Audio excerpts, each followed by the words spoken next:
Je suis Maëva, Logan, Fadoua, Nicolas, Abigaël, Mohamed.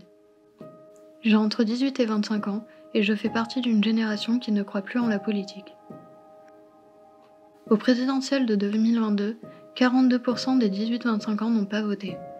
Les raisons de cette perte de confiance dans nos élus et nos institutions sont multiples et propres à chacun d'entre nous. Le système politique est trop complexe, les promesses ne sont pas tenues, nous avons le sentiment de ne pas être écoutés, c'est toujours les mêmes qui dirigent, je ne sais pas comment ça fonctionne. Tous ces arguments, nous les partageons ou les entendons autour de nous. Pour reconstruire le lien, la mission locale du Comtat venessin a imaginé un parcours pour nous faire découvrir comment était construite notre République. L'idée était de comprendre comment était organisée notre société en allant à la rencontre des personnes qui en étaient des acteurs essentiels. Au cours de ce parcours, plusieurs modules nous ont été proposés. Par exemple, nous avons eu des jeux sur la citoyenneté pour comprendre le fonctionnement de chaque institution. Qui élit les sénateurs et quelle est leur mission ? Quelle est la différence entre un préfet de police et un préfet de région ? Quelles sont les compétences de chaque acteur de la citoyenneté ? Le but était d'en connaître davantage sur notre société. Nous avons aussi eu des ateliers de création artistique. À travers eux, nous avons pu verbaliser et questionner notre vision de la citoyenneté. Nous avons pu parler de ce qui nous dérangeait le plus, comme par exemple la pollution des océans, la vision des métiers artistiques dans la société, les féminicides, etc. Nous avons ainsi pu mettre en lumière les bons et les mauvais aspects qui font la société française. Nous sommes aussi allés à la rencontre d'élus pour en apprendre davantage sur leurs fonctions. Nous avons notamment passé une demi-journée avec la maire de Saint-Pierre-de-Vassol pour comprendre un peu mieux son quotidien. Nous avons pu l'interroger sur son parcours, ses missions, ses difficultés et sur la vision qu'elle a de sa fonction. Le métier de maire, c'est pas toujours facile et pas toujours rigolo, hein. On n'a parfois pas des nouvelles faciles à encaisser.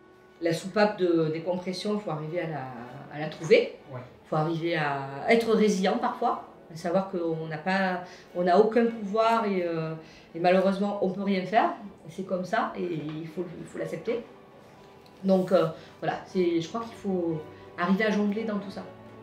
Nous en fait on est un petit peu les médecins de village, les maires ruraux on va dire.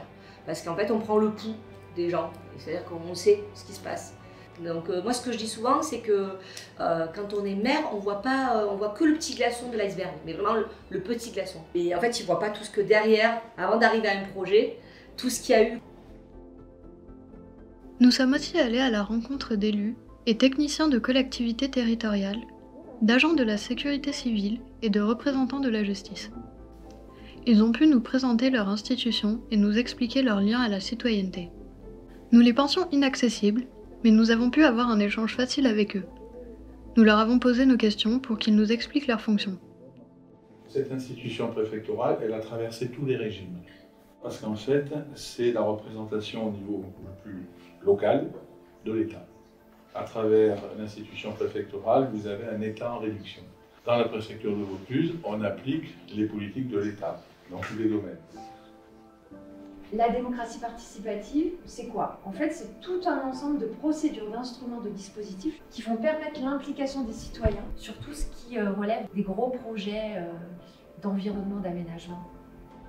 Avant de mettre en place une politique, la moindre des choses, c'est de concerter les gens sur les sujets qui les concernent. Ça paraît le b.a.-ba, mais c'est vraiment pas toujours le cas. Et l'important, c'est plus on va demander leur avis aux gens avant, plus on sera sûr que le projet sera dimensionné et pensé pour eux. Enfin, nous avons pu terminer notre tournée d'inspiration avec un voyage à Paris. Nous avons visité le Sénat avec les attachés parlementaires des sénateurs Blanc et Standian et nous avons pu nous rendre dans l'hémicycle pendant la tenue d'une séance, mais malheureusement, il était interdit de filmer à ce moment-là. Nous avons ensuite pu partager un repas et échanger avec le sénateur Standian qui nous recevait. Nous, on n'est là que de passage et on occupe une fonction pendant une durée que les électeurs nous ont confiée pour faire des choses. C'est toujours un passage. Je veux dire que quand on est élu, on sait quand ça commence, On sait quand c'est fini, mais ça ne veut pas dire que ça continuera. Voilà. Donc c'est le principe de l'élection démocratique qui fait que ce n'est pas un travail, c'est une fonction qu'on occupe pendant un moment au profit de nos concitoyens pour essayer de réaliser des choses pour nos communes ou pour le département. Nous, les jeunes, sommes tous différents et nous avons notre propre façon de voir les choses. Avec ce parcours, nous avons une meilleure compréhension du fonctionnement de nos institutions. Mais au point que notre regard est changé? Je laisse mes camarades y répondre. Ce parcours citoyen m'a apporté une vision nouvelle, mais aussi avec les différents ateliers et les interviews de maires, ça m'a apporté un regard nouveau et meilleur. Ça m'a apporté beaucoup de connaissances. J'étais pas bien renseignée au niveau de ma commune et de la République spécifiquement. J'en retire que du positif. Au sein des interviews, j'ai eu vraiment beaucoup de belles rencontres. Je pense à l'adjudant Florian. Ce parcours citoyen m'a apporté énormément de connaissances, notamment sur mes élus plus proches. Je pense notamment à la COV, sur lequel mon point était neutre. Désormais, il a évolué vers le positif. Je me rends compte qu'ils font bien plus de choses que ce que je ne le pensais.